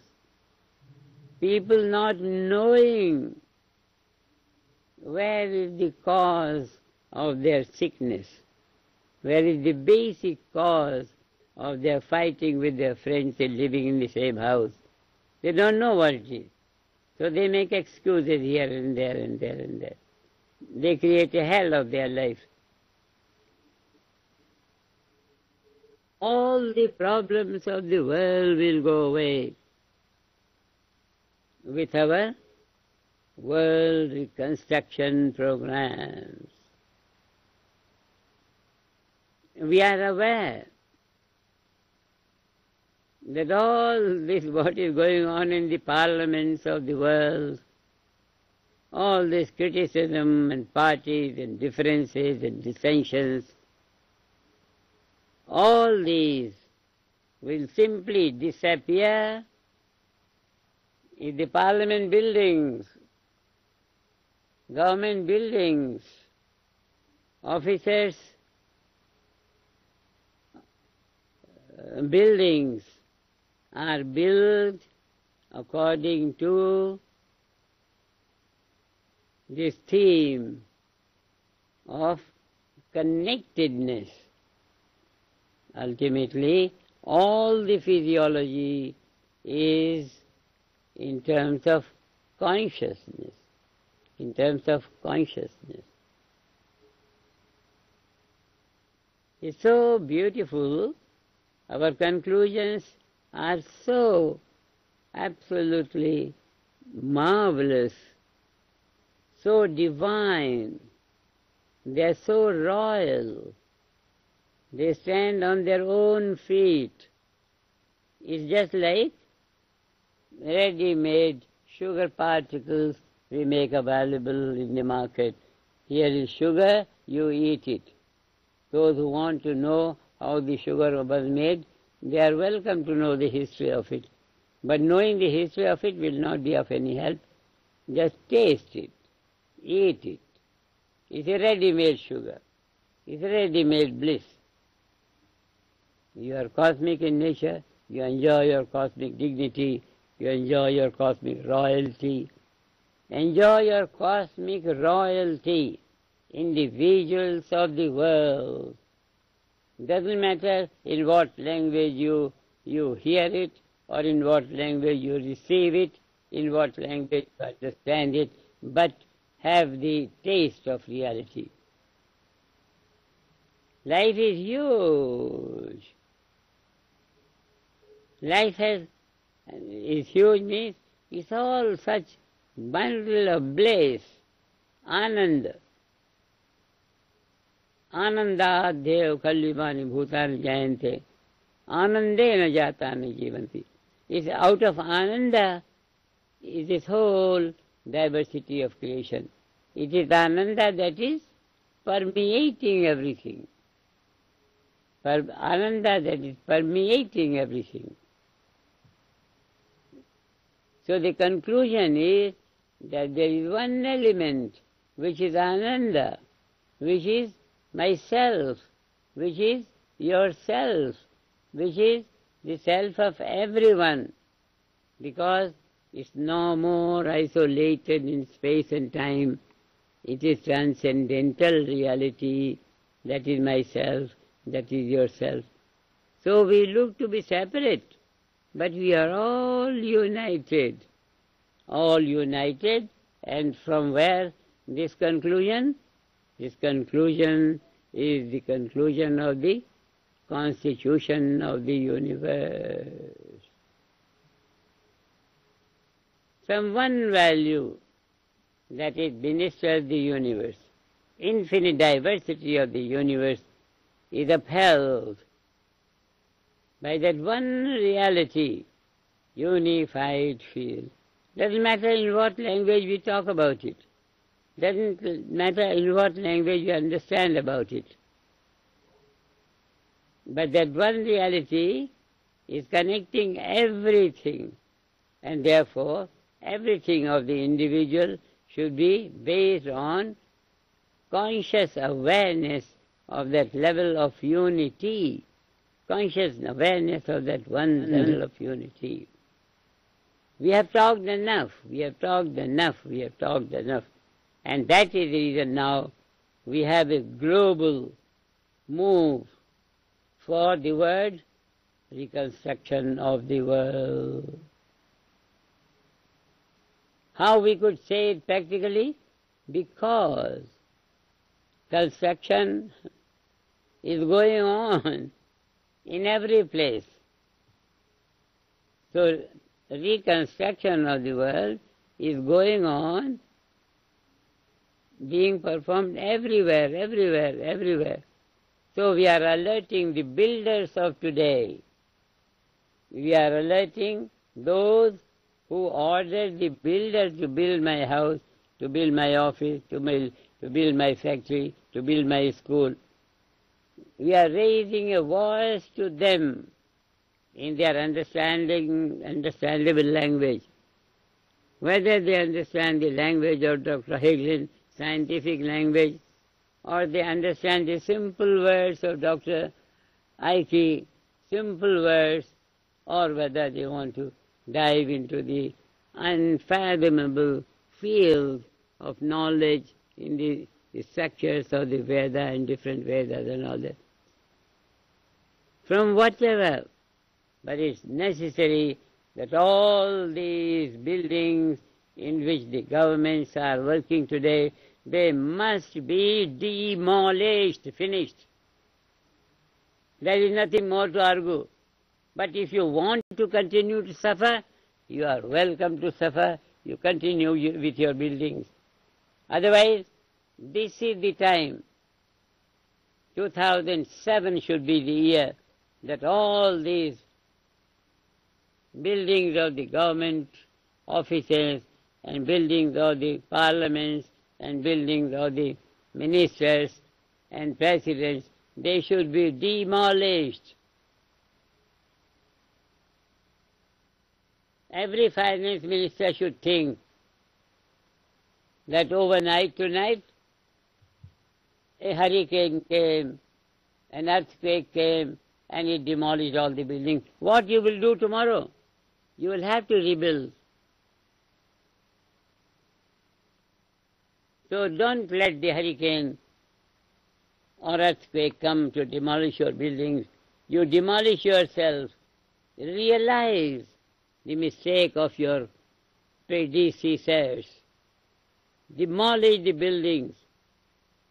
And if you don't want to demolish it, listen to Dr. Hagelin, listen to Dr. Ike, listen to them, and argue with them. And whether you understand it or not, you may not understand how, when you water the roots, you may not understand how, when you water the root, the water will reach the leaves 10 feet high up in the air. You may not understand, but you have to water the root, you have to follow the gardener. He says, if you want to reach the top of the leaves, put your water on the ground here. Like that, our role is that of a gardener. And we have such brilliant exponents of this whole truth of life. That is why they have undertaken on themselves to reconstruct the world. They have undertaken themselves to reconstruct the world. Everything has to be reconstructed. Education has to be reconstructed. Healthcare has to be reconstructed. Architecture has to be reconstructed. And what is the basis of all these reconstructions? The knowledge of the one that unifies all diversity. That is why all these beautiful expressions that we give out day after day, week after week, to reform education, to reform agriculture, to reform building codes, to redo politics, to redo economics, to redo everything in the world. It's a time now No more time for us to speak. Either do what we say or continue to suffer. But you will not continue to suffer. We are addressing the world press today, and every world press is proud of its own country. Every world press is proud of their own country. This is the voice that comes from the constitution of the universe. We are raising a voice of heaven. We are calling you all on behalf of God. And God created man in his own image. Infinite potential of life, infinite potential of life in human species. Follow the advice. If you don't follow the advice, ask why you want to continue to suffer. Ask why you want to continue to suffer. You must have to come out. Mother Divine is there, Purusha is there. They are all incarnations, the physical incarnations of the abstract, total constitution of the universe. It's there as a living reality. So we have an organization which is going to redo the world, and these are the talks. Today's talk of Dr. Hagelin and Dr. Ike, such brilliance. But if you don't understand, try and try and try to listen again and again and again. And this is the time that all these talks will be there for all time to be heard by those who come in all the coming generations. So the knowledge is lively, and it is going to reconstruct the world in every way. Sooner you do it in your own home, begin to live. This is my message to the world press, and this is the message which was being talked about in different aspects of language by Dr. Hagelin and by Dr. Ike. We have such brilliant spokesmen of this complete and total philosophy. Philosophy made practical in simple words of our leaders of the movement, ministers of the court of Rajaram. So, Dr. Hagelin, I congratulate you for the simplicity of expressions, for the wise, and for the simplicity of expressions of those who don't have this mathematical knowledge to understand the equations. For that, Dr. Ike has spoken so simply, so simply. And what I'm saying is, now the taste of pudding is in eating. No more talks. Any more talk? You take those two talks and what I have been able to summarize.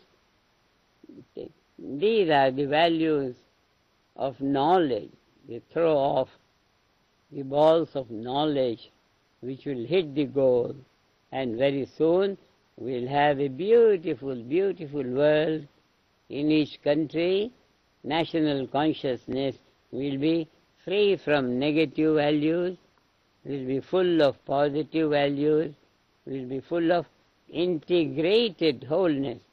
Every national consciousness is going to rise to invincibility, and we'll have every country enjoying full freedom, complete health, wealth and wisdom. With all this offer to the world, we pray to the source of this knowledge which is there in our Vedic tradition. The great light for us, the light of Gurudev, Brahmananda Saraswati, Vijayante Taram. Glory to Sri Gurudev, and glory to the changing times. that are going to make everyone healthy, wealthy, wise, and full of freedom, every nation invincible. All glory to Gurudev. Jai Gurudev. Gurudev. Thank you, Maharshi, for that exquisite, holistic, profound, practical presentation. Maharshi derived for us the structure from the structureless zero, linguistically and numerically. In his description of A, I, U, Ur, and Agni Mile Purohitam, we saw in the flow of language the sequential unfoldment of diversity, all structure, from structureless zero. In Maharshi's mathematical analysis of the nature of pure transcendental consciousness, he saw through the application of discriminative discernment 3, knower, knowing, and known, in that indivisible wholeness of unity. Again, mathematically this time, the emergence of structure, architecture, the entire universe from zero. Maharshi made it all so simple with this profound and elegant analogy of the flower, the plant, and the transcendental sap that infuses and suffuses the plant, and that is its essence. And the result of all of this was so profoundly practical that all buildings must be demolished. All government buildings, parliament buildings, must be demolished as though an earthquake, a hurricane, had destroyed them, in which, of course, new building is necessary immediately, and one should act as though that were the case. It is extremely tempting to reflect on Maharshi's comments and the profundity of the derivation of this practical message, which we will do in a few minutes with our ultimate speaker, the Prime Minister of the global country of world peace. But first, we would like to hear for a few minutes from our penultimate speaker, and that is Dr. Jonathan Littman, famous architect, recent president of the Frank Lloyd Wright Building Conservancy, and the chief architect today of Maharshi Vedic City, USA, the first city in the world, at least in this modern time, to completely construct, design an entire community, an entire city to be completely in accord with the architecture of the universe, completely in accord with Maharshi's Tapachya Ved. Mr. Littman, from whom we will now briefly hear, has overseen the design and development of nearly $1 billion in residential and commercial Vedic architectural projects in the U.S. and throughout the world, and has a wealth of practical experience to concisely share. Dr. Littman, are you there? By Dr. Hageland, by Maharshi, and by Dr. Hartman. And all that I can do is to give you a quick review of the scientific research that has been done to validate these extraordinary observations made by them about the importance of Vedic architecture and the need to reconstruct the globe, and then to show you a couple of examples of communities in which reconstruction has already begun. First of all, let us think about this new understanding that orientation has an enormous impact upon us. This is very easy to measure. The first studies were done in a small pilot study by Ohio State University researchers who took very carefully and literally the Vedic text recommendations that when we sleep with our heads to the east, that orientation towards the rising sun is best for our health, and when we sleep with our heads to the north, that orientation is worse. And so they placed laboratory animals in very narrow cages so that they would know in what direction they were sleeping. After the animals woke up, they took blood samples, and what they discovered was that those animals who were made to sleep in the inauspicious sleeping direction of north had elevated levels of stress hormones in their bloodstream, such as cortisone. And those animals who were made to sleep with their heads to the east, the nourishing direction, had reduced levels of stress hormones. And then when those animals were put back into a cage together and their activity observed, it was observed that those animals who had been made to sleep in this non-life-supporting direction displayed non-social behavior, they fought. And those who had slept with their heads to the east in proper Vedic orientation, when they were awake, displayed peaceful social interactions. And this behavior can also, of course, be easily measured in human beings because we're more concerned with the effect on humans than on laboratory animals. And the first study was done by Dr. Veronica Butler, who did a mental health survey of patients of hers and discovered the same conclusion, which is that those patients of hers who happen, coincidentally, to sleep with their heads pointing to the north in their homes have worse mental health, more depression and anxiety. And those patients of hers who happen to have their beds facing to the east in their homes have better scores in mental health. And these are patients who were previously completely unaware of these rules of Vedic architecture. But the extraordinary thing that our previous speakers have been speaking about is that it is not only our own orientation that influences the working of our inner computer, of our brain, but also the orientation of our homes, of our offices, and of our cities. And this also can be easily documented by collecting statistics on quality of life in homes of different orientations. And the first such studies have already been done. One study, which was also done by Dr. Butler, which has been published in the Journal of Social Behavior and Personality, also determined that those people who live in houses that have auspicious orientations, which are east and north, in comparison to those people who live in houses that have life-damaging orientation of south, which is the worst, have very different, measurably, significantly different results in tests on their mental health. And what she determined was that those patients of hers who happen to live in houses with east or north entrances score well on a mental health test, and those who live in south-facing houses score significantly worse. The next study is a study done by a cardiologist in Southern California who evaluated the orientation of his last 100 patients. And what he discovered is that over one-half of his patients live in south-facing houses. Now, it should be noted that you are only a patient of a cardiologist if you have a heart problem, if you have a particular kind of health problem. And he analyzed and determined that orientations of houses in his region are equal in the four cardinal directions. And so what we have is an initial statistically significant validation of the impact of house orientation upon the health of our cardiovascular system. The next study was done about 15 years ago in Italy and published in the Journal of Affective Disorders. This was a study, and I don't know why it was done, that looked at the impact on recovery of patients in a hospital. There were patients in a single ward of a hospital who were all admitted for a single condition, which was bipolar disorder, and all of the patients had the same treatment procedures, the same doctors, the same nurses, the same furniture, even the same food.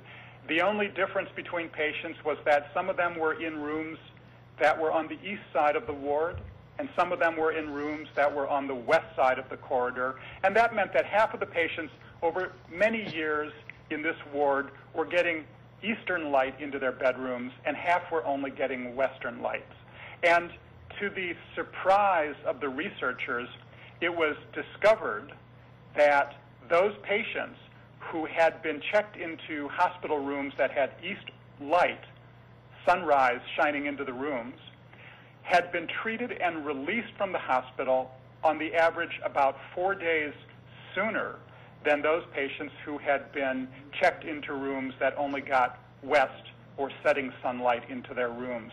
So this is an astonishing validation, unintended that it was measured. It was not known that there was this correlation, but we just happened to find this study that demonstrates to us that the impact of the rising sun into our houses is more nourishing on our health than the impact of the setting sun. But one reason why the global financial capital of New York has promoted this program for global reconstruction is not only to improve health, but also to improve the financial status of all of the citizens of the world. And so we should ask whether there have been any studies done to date which measure the financial impact of east-oriented houses. And the answer is indeed yes.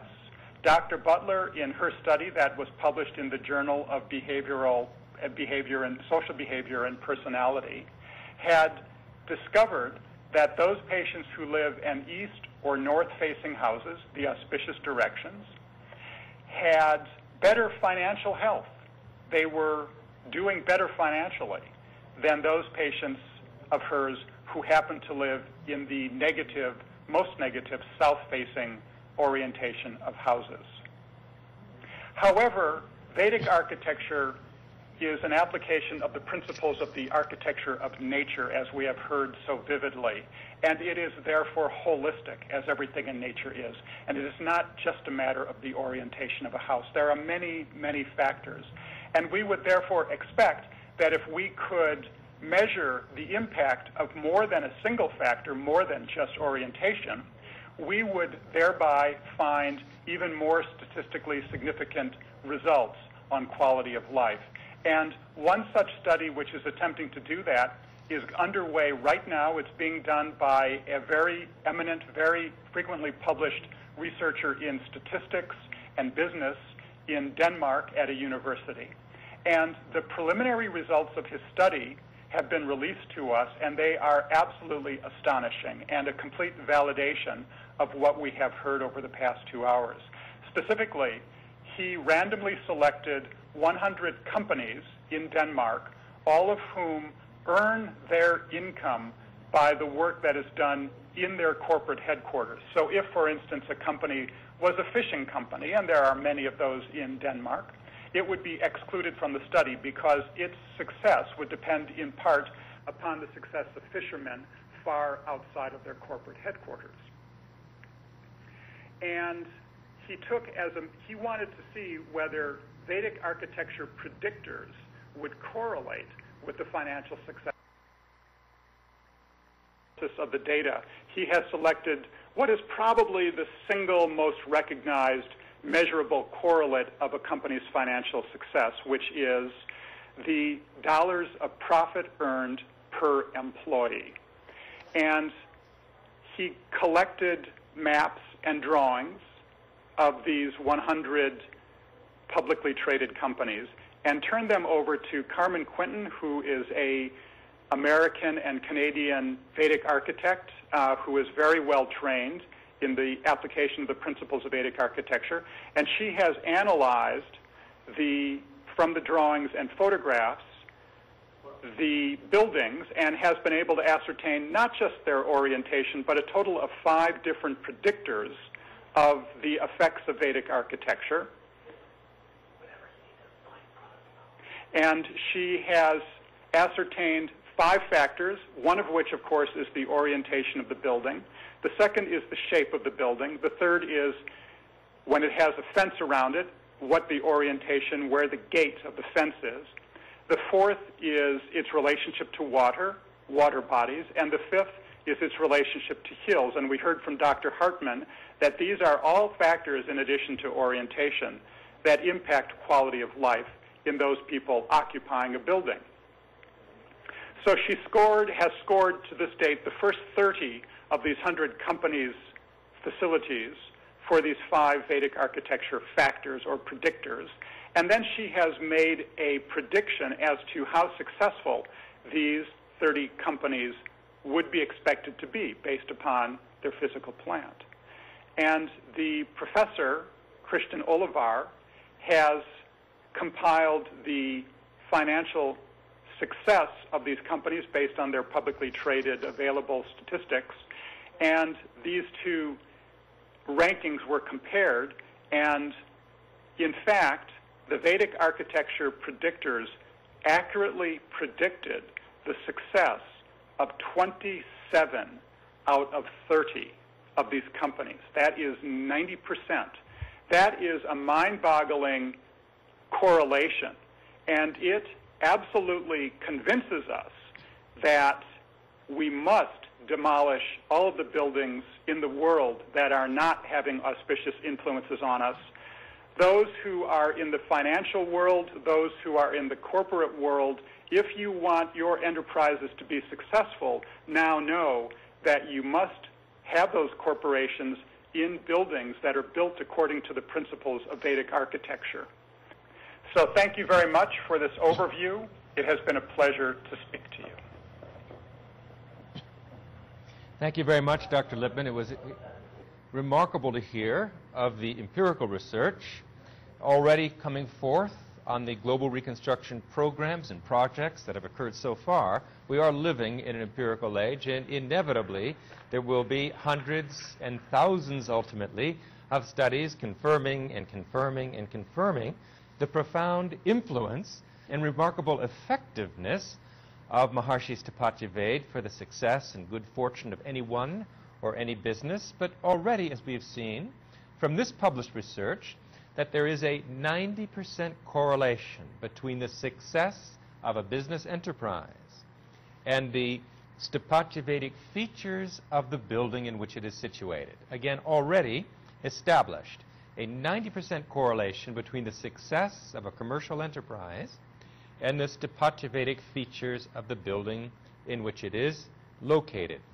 This result is enough, as you have already said, Dr. Lippman, to inspire any corporate leader or anyone interested in enjoying success and good fortune to demolish their buildings.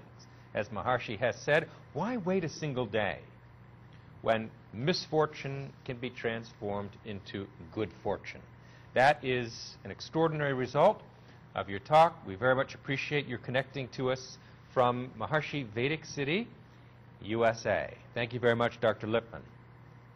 Now we will hear from our Prime Minister of the global country of world peace, Dr. Bevan Morris, who is an extraordinary intellect and has the remarkable responsibility and correspondingly remarkable capability of overseeing myriad projects all over the world, initiatives of the global country of world peace, including the 6 major projects that are undertaken by this global financial capital of New York, including the reconstruction of the whole world, including crowning every nation with invincibility, including a complete revival of education for total brain functioning and full development of mind-body behavior, including new programs of health for the effective prevention of disease and promotion of health and longevity without negative side effects based on Maharshi Vedic medicine, programs of producing nourishing, abundant food for the world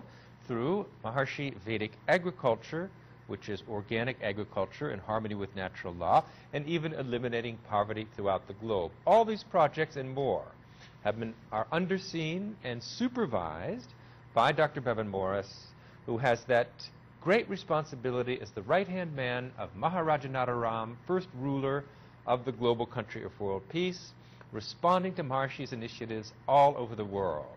He has been with us co-hosting this conference and has heard all of these presentations, remarkable presentations, and Maharshi's own profound remarks, and will offer his own commentary at this point, I hope, and review of the beautiful message of today. Dr. Bevan Morris. Jai Gurudev. Thank you very much, Dr. Hagelin. And today, Dr. John Hagelin and Dr. Eike Hartman have given a very profound understanding of how to rebuild every building in the world so that it is fortune creating. And His Holiness Maharshi Mahesh Yogi was listening to their presentations with great attention.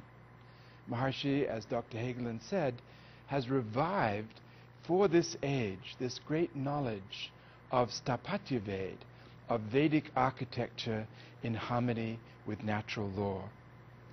And when Maharshi commented on the speeches of Dr. Hagelin and Dr. Hartman, his first comment was that they were like ready-made sugar for anyone to eat, ready-made bliss for anyone to enjoy. It's possible, as the case of sugar, Maharishi said, you could look into the history of it. That would be also fine. But all that is really necessary is just to eat it and become sweet. So Maharishi advised all of the listeners today around the world in this live webcast that they should just enjoy the sweet sugar of the presentations of Dr. Hegelen and Dr. Hartman and their recommendation to live only in a fortune-creating home and to work only in fortune-creating buildings. Maharishi deeply appreciated also that Dr. Hegelen showed with a scientific rigor the basis of this rebuilding program for the world, for all buildings to be fortune-creating buildings, in the discovery of the unified field, that level which connects everything with everything else in the universe, and is the unified level which, of natural law, which administers the ever-expanding universe. He gave a simple example that illustrates the reality of the unified field. Maharishi said it's like the sap in a tree. That sap which is the one element everywhere in the tree, and the trunk and the branches and the leaves and the flowers and the fruits, they are all the expressions of that one element. So like that, everything in the universe is the expression of the unified field. But he said, for any one branch of the tree to have the dignity of the whole spread of the tree, it needs to be lively on the level of that sap which is omnipresent throughout the tree. In the same way, for a human being to live their cosmic royal dignity of life, they need to be on that level, that transcendental level of the unified field, which unites and administers the whole creation. And these buildings are just to provide for people in their housing conditions that basis in the unified field that will enable them to live on that royal dignity of life where everything is fortune creating in every aspect of their life.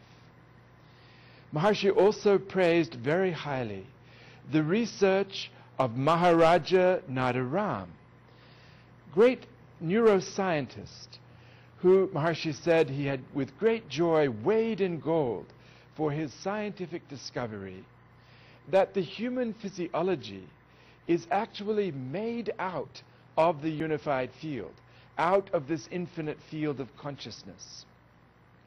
This great discovery also led Maharishi to crown this great scientist as Maharaja Nadaram, first ruler of the global country of world peace, who is quietly administering the world by functioning from within himself, from this level of the unified field, from this level of the constitution of the universe.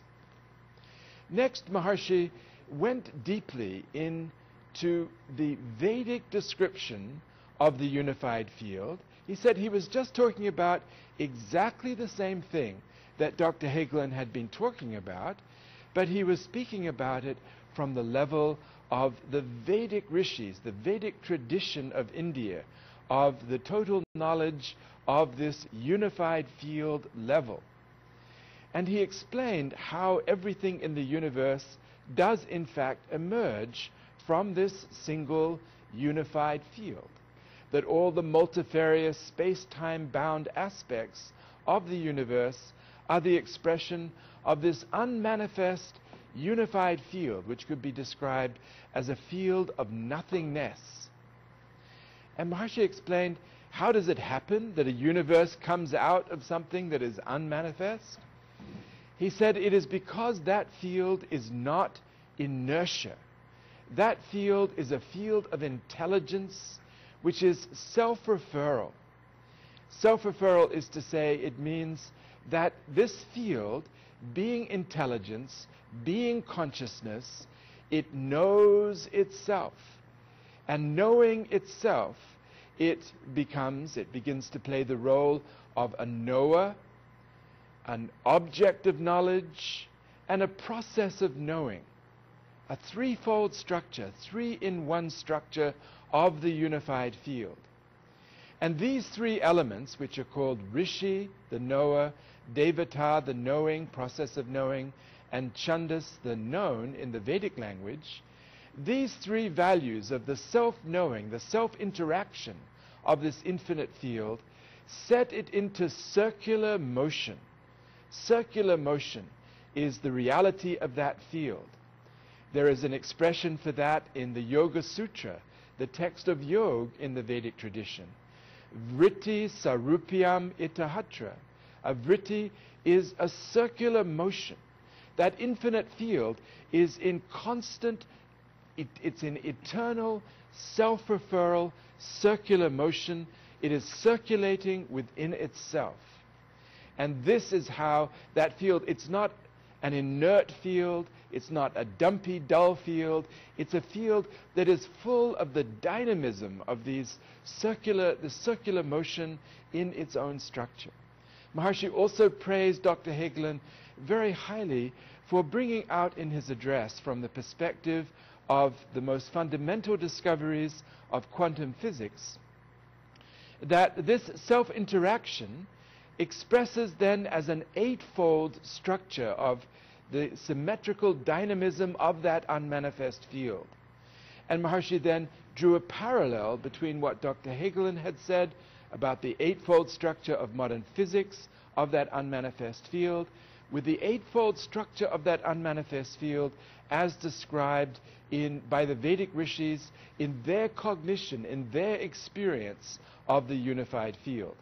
And those 8 values are called in the Vedic tradition 8 prakritis, the 8 values of dynamism, the eightfold divided nature of the undivided wholeness, the undivided unity. So this is the reality which is the fundamental vibration, threefold self-interaction, and then eightfold expression of that in eightfold dynamism of the unmanifest, which sequentially unfolds through a process of sequential dynamical symmetry breaking, Maharshi said, as the ever-expanding universe. So what Maharshi was saying to us all is that everything that Dr. Hagelin said as a physicist, the great sages of the Vedic tradition have said the identical thing through the long history of the world about this fundamental unmanifest reality of the unified field. Maharshi also described the same reality in terms of language of the Vedic language. He explained that this rishi or knowing quality of the unmanifest has a sound ah. And that sound ah being a sound that is flowing, it has the flow which is found in a sound e, which is a sound of dynamism, of flow. But when e comes, then e is covering ah. So that covering has a sound oo. And so that is the reality of the 3 sounds corresponding to ah is the rishi, the knowing value, e is the dynamism, the process of knowing value, or devata, and the u value is the covering or hiding value of chandas, the object of knowledge. So these are the 3 realities. The unified field, Maharshi was telling us, makes a sound, ah. And it has within that sound ah another sound e. And within that sound, as it comes out, oo. And these are corresponding to these threefold realities of knower, process of knowing, and known of the unified field.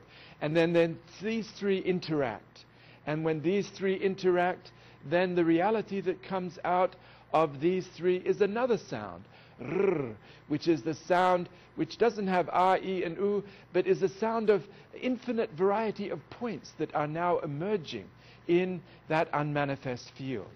So this is the language, how the rishis experienced not only the mathematical description as modern scientists do, they actually heard the reality of what was happening in that unmanifest field in terms of ah and e and u, and then 4 other sounds that come out for this 8-fold structure, 8 fundamental sounds of the 8 aspects of the nature of the unified field, corresponding just to the mathematics that Dr. Hagelin has described. So Maharshi said both of these, there's the language description, which is flowing, there's the mathematical description that Dr. Hagelin gives in the very precise equations, but it's all the description of one and the same basic reality, and all the laws of nature in sounds and in gaps between the sounds unfold sequentially in this unmanifest field and express ultimately as the entire ever-expanding universe. So this is the point Maharshi was making to everyone today in his commentary of Dr. Hagelin's and Dr. Hartman's address. Everything in the universe is well connected with everything else. And therefore what we need to do is have a house that takes advantage of this basic structure of the design of the universe from the unified field level, so that everyone in the house is well connected with everyone else in the house, all the activities in the house, and with the far distant environment to any extent, to the sun and the moon and the solar system, the galaxy, all the stars and the entire universe. Houses, Maharshi said, it's just a good house for you is not just some sort of accident.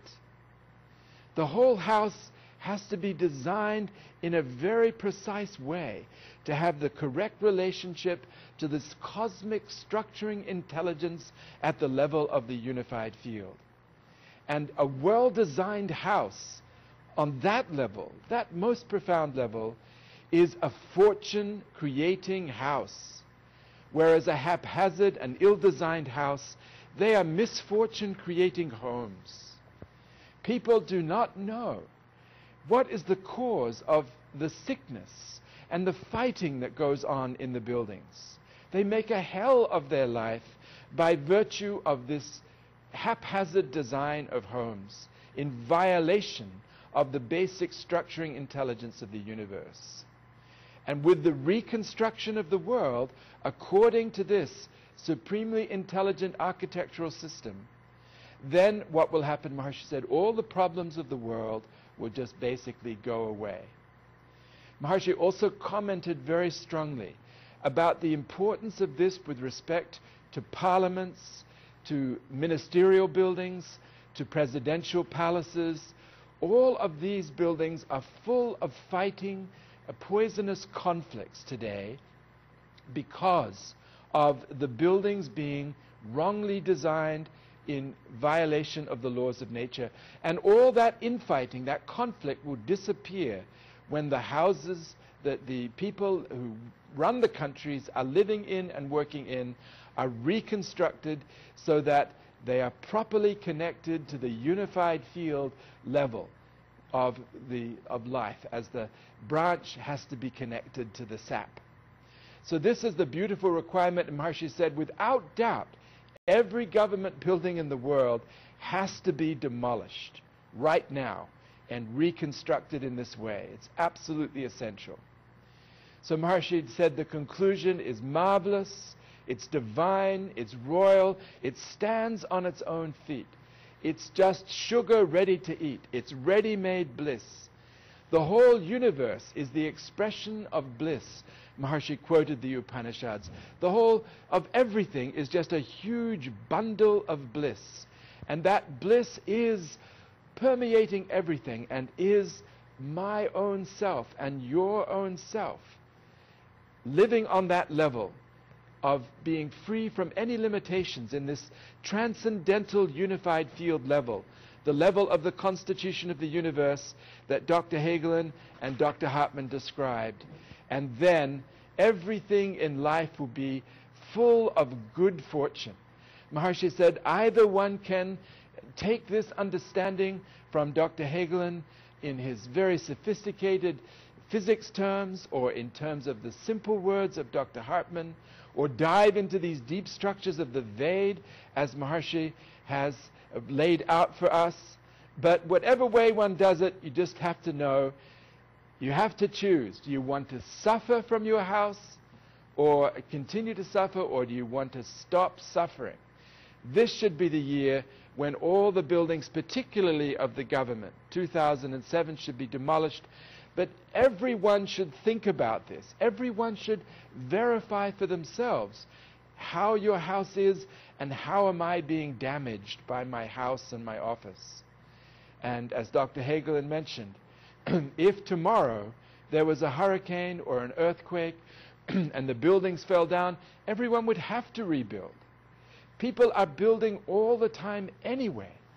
So why not build fortune-creating buildings? Eliminate the mistakes of the predecessors.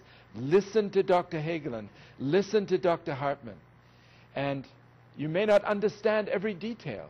You may not understand, for example, how when you water the root of a plant, somehow the water rises through the plant 10 feet or more above the ground.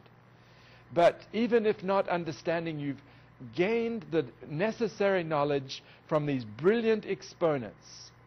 And this is why we have undertaken, the Global Country of World Peace has undertaken to reconstruct the world from that level of the knowledge that unifies everything, and not just buildings to be reconstructed, but education and agriculture and healthcare and economics. Everything has to be redone from this greatest discovery, this discovery of the unified field.